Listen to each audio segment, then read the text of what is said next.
আপনারা সকলেই জানেন আগের তুলনায় কিন্তু মেডিকেল ভিসার হার অনেকটা বৃদ্ধি পেয়েছে।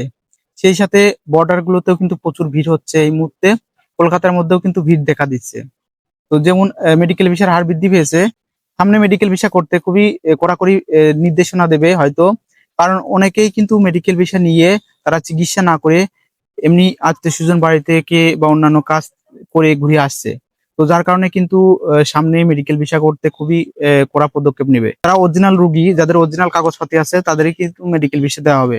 অনেকেই আছে কাগজপাতি ডুপ্লিকেট করে মেডিকেল ভিসা করতে যায়, বা আপনার এম্বাসি ফেস করতে অনেকেই যায়, বা অনেক ক্ষেত্রে মেডিকেল ভিসা নিয়ে যায়।